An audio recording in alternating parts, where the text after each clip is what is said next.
Happy Thursday, everybody. Thanks for joining me in the card closet for episode number 385.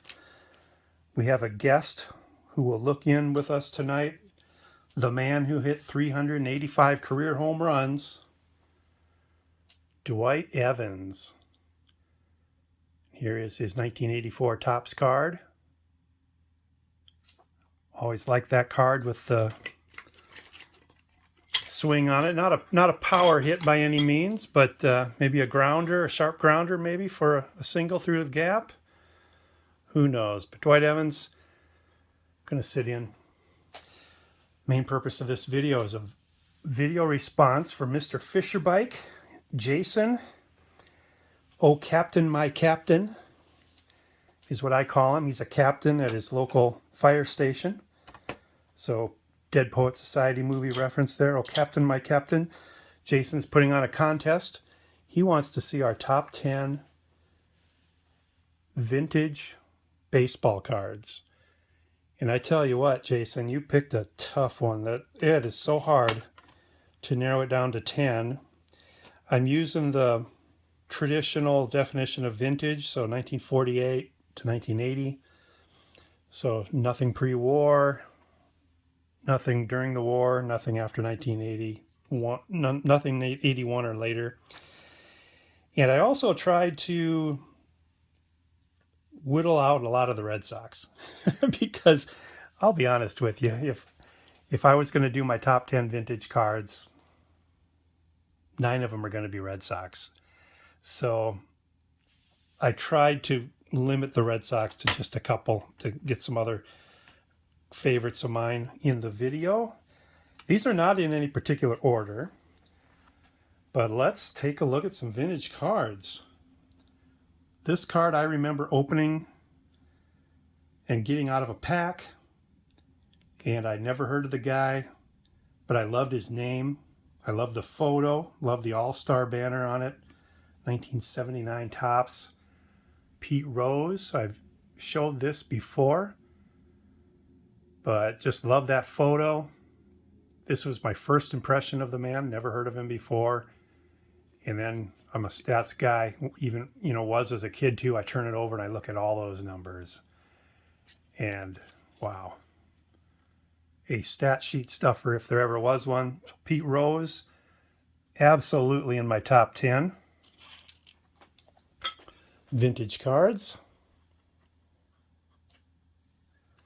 Next up, a card that is a Red Sox card, but I had to include it because it's the year he won the Triple Crown. This would be 1967 Topps of Carl Yastrzemski. Couldn't keep that one out. Triple Crown year, when you're a Red Sox fan, that's as good as it gets. Yaz was as good as it got. So that was pretty awesome. When I was a kid, there were two players that had just ended their career, less than 10 years before I started following. Hank Aaron, Willie Mays. And I always wanted to have some of their cards as a kid. Never did because, I wasn't collecting when they were playing. But later in life, I picked these up, and they are absolutely in my top 10. So first one, 1964, Willie Mays. I like that it's a close-up shot. I like it that all the colors go together.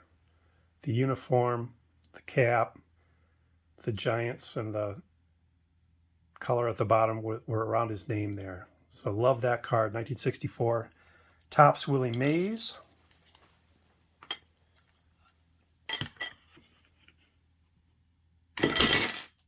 Oop.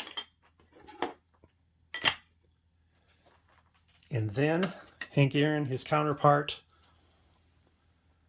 I love this 1958 Topps. It's my favorite Hank Aaron card. I don't have quite all of them from his playing career, but I love this one because he's so young, so youthful. He just looks like a little kid.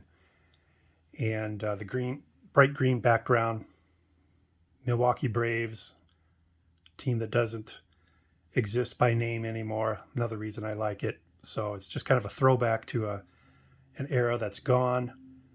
But Hank Aaron, 58 Topps.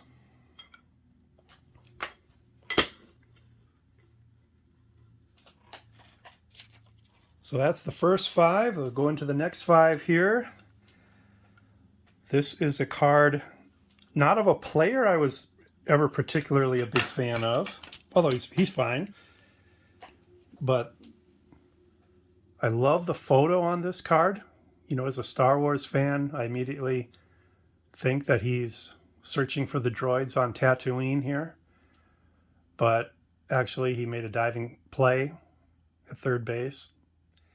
And the real reason I like this card is that picture, that photograph, that game happened on the day I was born.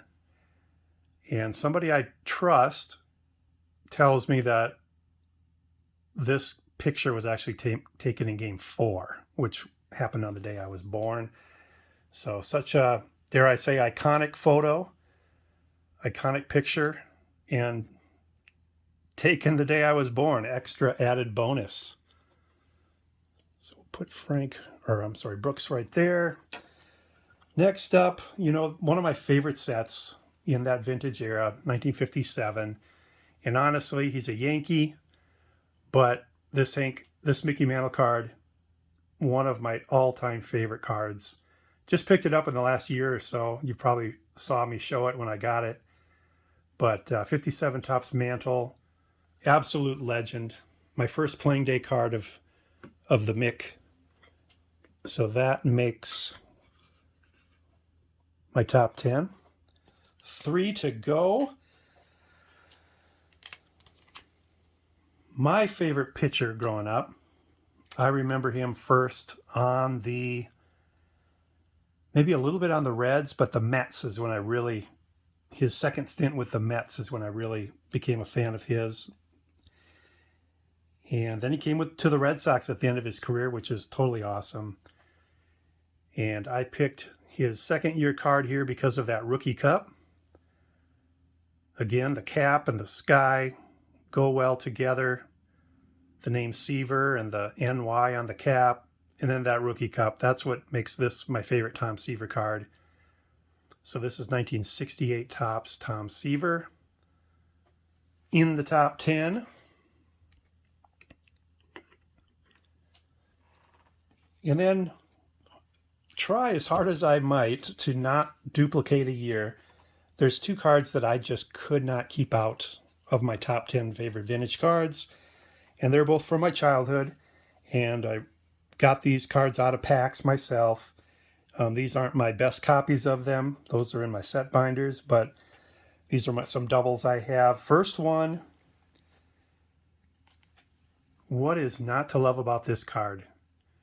You know, if you get this card and you're a little kid, look at the color coordination between uniform, all-star banner, pitcher flag, the border. Look at the awesome photo. And then you turn it over and you look at all those strikeouts. And as a kid, comparing these numbers to everybody else that I had cards of, this guy was hands down the best when it came to strikeout seasons. But let's just face it, it's a cool photo. So could not leave that one out of my top 10. And then finally from that same set, not a Hall of Famer, but I've always loved this photo. Again, the colors coming together, the All-Star banner. But Fred Lynn, 1980 Topps here, running off the field. I used to run off and onto the field with my glove like that, imitating this card. Used to kind of tuck it into my armpit there. I played first base, so if the dugout was on the first base side, it didn't have that far to run. But if dugout was on the third base side, I'd run across the diamond to take my position at the beginning of the half inning, and then when we got the third out, I'd run off like that, tucking my glove in under like that. Just love that photo. Red Sox player, Fred Lynn. So that's my list. My top 10 favorite vintage cards. I'm sure you all know Jason over at MrFisherbike. If for some reason you've not heard of his channel, go check him out. MrFisherbike. Great channel. He's a Red Sox fan, and he gets some good stuff. He's really into that Nomar, Garciaparra era, Mo Vaughn era, and had some of the best stuff I've seen from that era. So go check him out. Thanks everybody for watching. Hey, if you're going to National, make some videos, will you? I'm not going to be going, but I would love to see your videos, see what's going on there. I just eat those videos up every year. Even people I don't subscribe to, I'll watch their National videos. So everybody take care. Thanks for watching. Appreciate you all. Bye.